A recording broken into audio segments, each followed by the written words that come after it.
rowing machine, okay? The basic thing is usually when you first start, everybody thinks like, oh, I gotta put the fan all the way up. You really don't. You're gonna get the same exact amount and you're gonna put less load in your legs and back, or in your back if you bring it down. So for women, usually around a 4, men usually around a 5, because if you do it correctly, it's gonna be the same and just as powerful. So what's the deal with the fan? Yeah, so it depends on the resistance, but it's all about efficiency. If you're efficient and you're pulling with your legs, the fan at number 4, it's still going to give you a certain number of calories. The fan at number 9, you're still going to still be a certain number of calories if you pull with a certain amount of force. The fact that it's more resistance, you're going to have to work harder for the same number of calories, so there's no need. If you go too light, then it's not going to give you enough resistance to really get a good pull. So think about, so the whole time we're going to talk about the rowing machine, I want you to think about a deadlift, right? Same exact movement. Maybe a little bit of the upright row on top of that. Or just, the beginning of a hand clean, right? So think about a deadlift. If you have it really light, if you just get a dowel or a PVC pipe and you do a deadlift, it just, doesn't really get much out of it. If it's too much, right, it's not going to give you the right mechanics to lift it efficiently. So you want a good amount of weight so you can do it and not either make it too hard or not make it too light. So usually the 4 and the 5 are a good number, and you don't feel, now if you wanted to train for more resistance and do a specific workout where you put it a little higher, you could do that. But it doesn't have to be, because it all depends on how efficient you are with the pull. So, now I'm warming up. But I figured I had to wear my rowing gear, because I don't get to wear it very often anymore. I was a member at Swan Creek for a couple of years before kids, but now kids are kind of rolling in. Eugene and I shared a few moments about our kids. Okay, so foot stretchers. Ideally, you want the strap to be, I guess I'll show you. You want the strap to be low enough that when you go up and you push, that the strap isn't getting in the way of that. Okay, so just above the foot. Okay. So sliding it up and down, usually they'll all be about the same. Occasionally I find that I get into some rowing machines and it's like, oh, I just need to pull it up a little bit. The little handle in the middle, the little rest, you want to try to only leave it there when you're getting ready to row. When you finish up, let it go all the way up, just because it lengthens the lifespan of these chains. So Eugene will be very grateful if you leave them up when you're not using them. So put it there, get yourself together. Okay, to start up, we're going to split up the stroke into 3 different parts. Okay? Eventually, when you get better, you can make them all one, just like the deadlift. But for purposes of learning, we're going to split 3 parts. Legs, back, arms. And going forward, it's just arms, back, legs. The part where you press away is the drive. You're driving your legs. So legs, back, arms. And then as you come up, this is the recovery. If you think about a boat, this is the part where the oars are out of the water. Here the oars go in the water, and then you drive the oar through the water. Okay? So the recovery, you're thinking about, okay, the boat gliding under your body, and you want to be as smooth and as gentle as possible, not only to allow the boat to take you as far as it can, right? Because if you're too jerky, the boat's going to slow down. But also because this is the time that you're going to get your body to recover, get more oxygen to the working muscles, get everything to just more blood, more nutrients. So take the time to recover. Usually it's a 1 to 2 or 3 ratio. So drive in 1, and then 1, 2, 3, 1, 1, 2, 3, depending on what you're doing. 1 to 3, 1 to 2 ratio. But you want that difference to be there so that you can get your body to do what it's supposed to do, which is recover. Okay? The power, just like the deadlift, is going to come from the drive, right? So legs back, arms, and then the same thing returning. Okay? Now, in order to get a good transfer of power between your legs and the handle, you have to keep that body lean, which is why I want you to think about that sequence, because the legs have to start the drive. Legs. If your upper body or arms let go before the legs have started, you're going to miss out on that connection of power, right? You're not going to get to transfer all the power from the legs. So if the legs drive really strong, but your body stays there, right? Then you're going to miss out. Do you guys understand what I mean? Okay? So you have to keep that upper body nice and tall to be able to transfer the power. The same thing with the deadlift, right? See at the bar? If you were to just move the legs and keep the body there, well then your back has to work really hard to get it up there. So you have to be nice and steady to be upright, okay? So think about it. Everything has to be connected. Your back has to stay nice and straight. Otherwise, if you just pull and your back bends, you're gonna hurt. So, same thing here. So to start, 3 parts of the stroke, through the drive, legs, back, arms, arms, back, legs.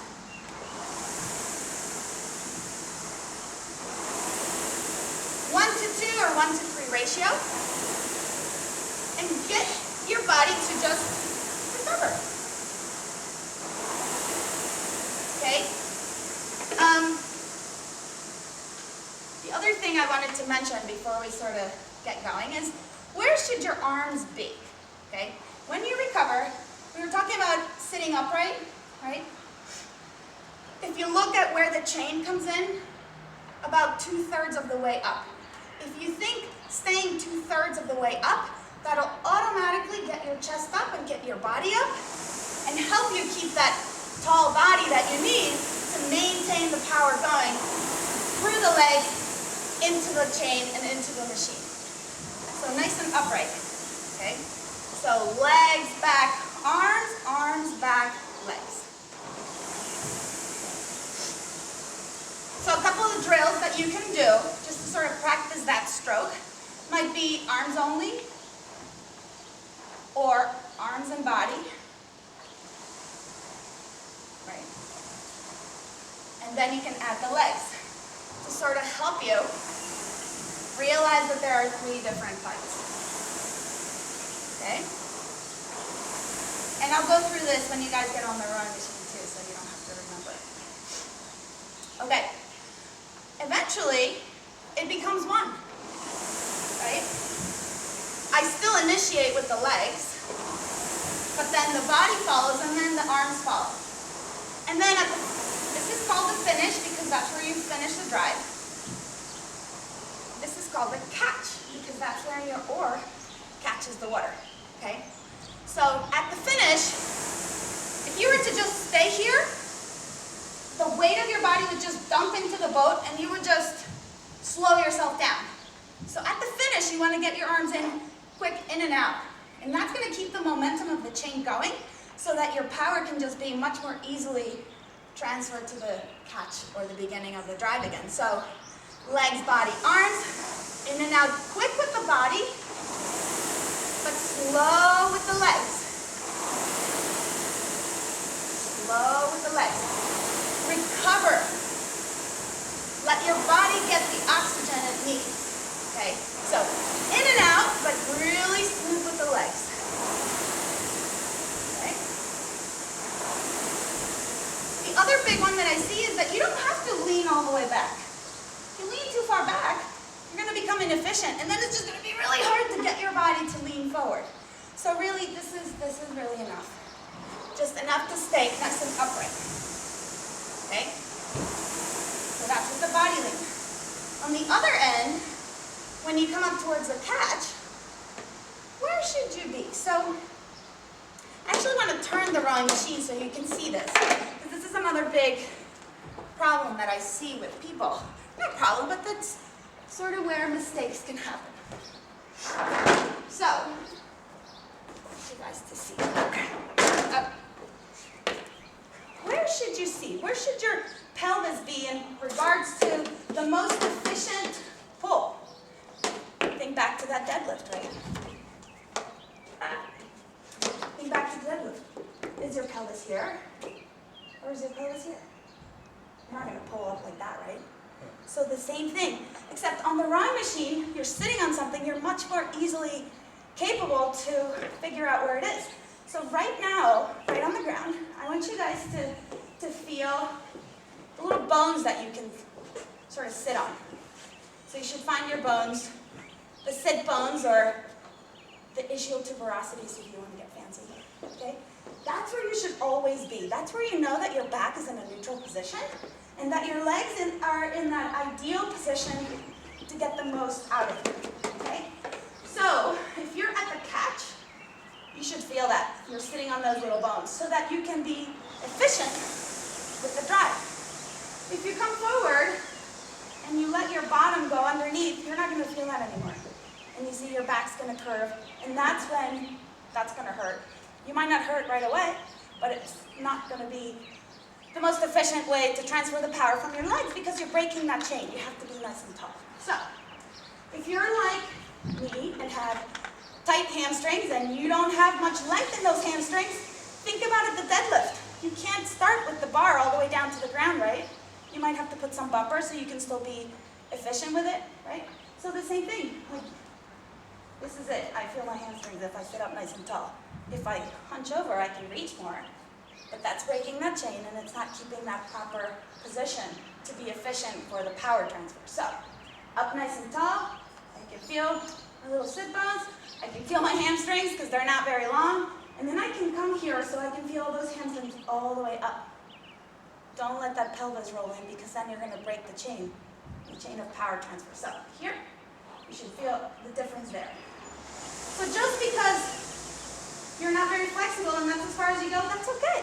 You don't have to go all the way up because you'd rather be a little bit shorter in your stroke than longer but not be able to transfer the power. You'll get more out of being and just finishing here than reaching all the way out.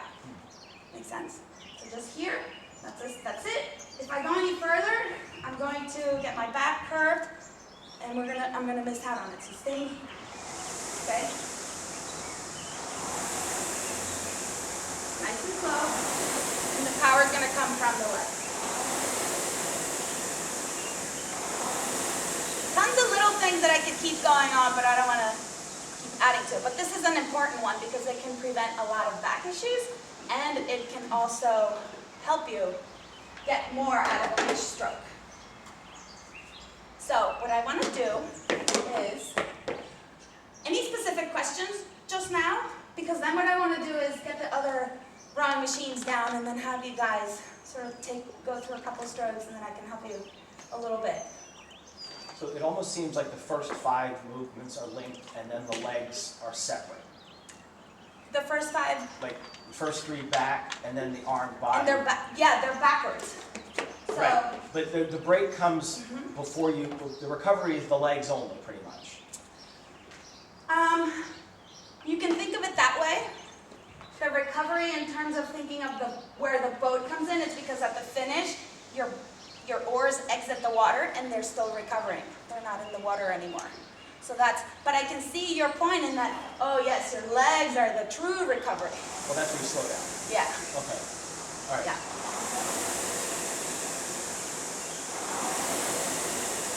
Any other questions for now? You can ask again later.